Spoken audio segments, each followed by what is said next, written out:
शिव महापुराण में प्रमुख रूप से शिव भक्ति और शिव महिमा का विस्तार से वर्णन है। शिव महापुराण में शिव जी के जीवन चरित्र पर प्रकाश डालते हुए उनके रहन सहन, उनके विवाह, उनके पुत्रों के उत्पत्ति आदि के विषय में विशेष रूप से वर्णन किया गया है। इस पुराण में कलयुग के पाप कर्म से ग्रसित व्यक्ति को मुक्ति के लिए शिव भक्ति का मार्ग सुझाया गया है। परंतु इस पुराण में 8 पवित्र संहिताओं का उल्लेख प्राप्त होता है जो मोक्ष कारक है। ये पवित्र संहिताओं के बारे में आज हम इस वीडियो में विस्तार से जानेंगे। शिव महापुराण अनुसार पहली संहिता है विघ्नेश्वर संहिता। इस संहिता में शिवरात्रि व्रत, पंचकृत्य, ओमकार का महत्व, शिवलिंग की पूजा और दान के महत्व का उल्लेख किया गया है। शिव की भस्म और रुद्राक्ष का भी महत्व बताया गया है। रुद्राक्ष जितना छोटा होता है उतना ही फलदायक होता है। सभी वर्ण के मनुष्य को प्रातः काल की भोर वेला में उठकर सूर्य की ओर मुख करके देवताओं अर्थात शिव का ध्यान करना चाहिए। शिव महापुराण अनुसार दूसरी संहिता है रुद्र संहिता। रुद्र संहिता में शिव जी का जीवन चरित्र वर्णित है। इसमें नारद मुनि की कथा, सती का दक्ष यज्ञ में देह त्याग, पार्वती विवाह, मदन दहन, कार्तिकेय और गणेश पुत्रों का जन्म, पृथ्वी की परिक्रमा कथा, शंखचूड़ से युद्ध और उसके संहार आदि की कथा का विस्तार से उल्लेख है। इस संहिता में सृष्टि खंड के अंतर्गत जगत का आदि कारण शिव को ही माना गया है। शिव से ही आद्यशक्ति माया का आविर्भाव होता है। फिर शिव से ही ब्रह्मा विष्णु की उत्पत्ति बताई गई। महापुराण अनुसार तीसरी संहिता है शतरुद्र संहिता। शतरुद्र संहिता में शिव के अनन्य चरित्रों हनुमान, श्वेतमुख और ऋषभदेव का वर्णन है। इस संहिता में शिव की 8 मूर्तियां भी बताई गई है। इन 8 मूर्तियों में से भूमि, जल, अग्नि, पवन, अंतरिक्ष, क्षेत्रज, सूर्य और चंद्र अधिष्ठित है। इस संहिता में शिव के लोक प्रसिद्ध अर्धनारीश्वर रूप धारण करने की कथा बताई गई है। शिव पुराण की शतरुद्र संहिता के द्वितीय अध्याय में भगवान शिव को अष्टमूर्ति कहकर उनके 8 रूपों सर्व, भव, रुद्र, उग्र, भीम, पशुपति, ईशान और महादेव का उल्लेख किया गया है। शिव महापुराण अनुसार चौथी संहिता है कोटि रुद्र संहिता। कोटि रुद्र संहिता में शिव के 12 ज्योतिर्लिंगों का वर्णन है।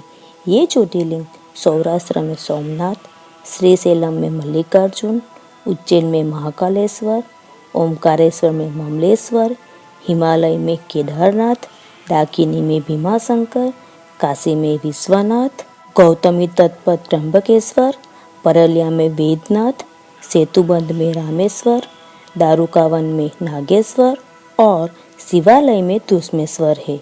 इस संहिता में विष्णु द्वारा शिव के सहस्र नामों का वर्णन भी है। साथ ही शिवरात्रि व्रत के महात्म्य के संदर्भ में व्याघ्र और सत्यवादी मृग परिवार की कथा भी है। भगवान केदारेश्वर ज्योतिर्लिंग के दर्शन के बाद बद्रीनाथ में भगवान नर नारायण का दर्शन करने से मनुष्य के सारे पाप नष्ट हो जाते हैं और उसे जीवन मुक्ति भी प्राप्त हो जाती है।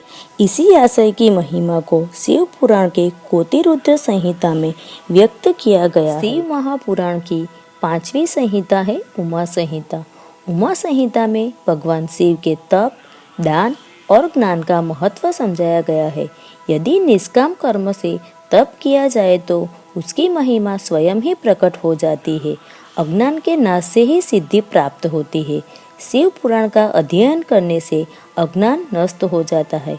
इस संहिता में विभिन्न प्रकार के पापों का उल्लेख करते हुए बताया गया है कि कौन से पाप करने से कौन सा नरक प्राप्त होता है।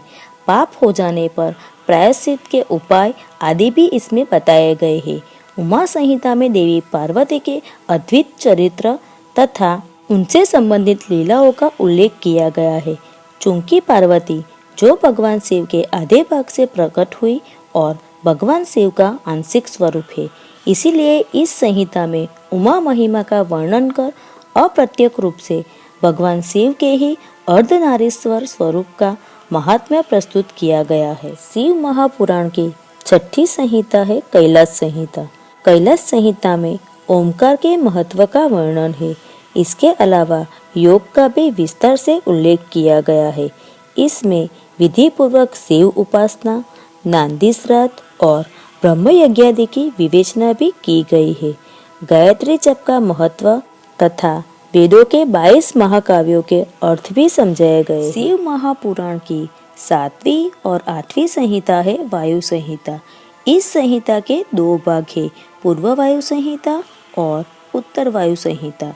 इन दोनों भागों में पाशुपत विज्ञान, मोक्ष के लिए शिव ज्ञान की प्रधानता, हवन, योग और शिव ध्यान का महत्व समझाया गया है।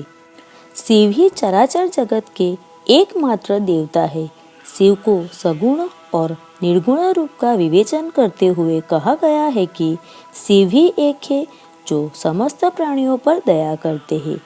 इस कार्य के लिए ही वे सगुण रूप धारण करते हैं।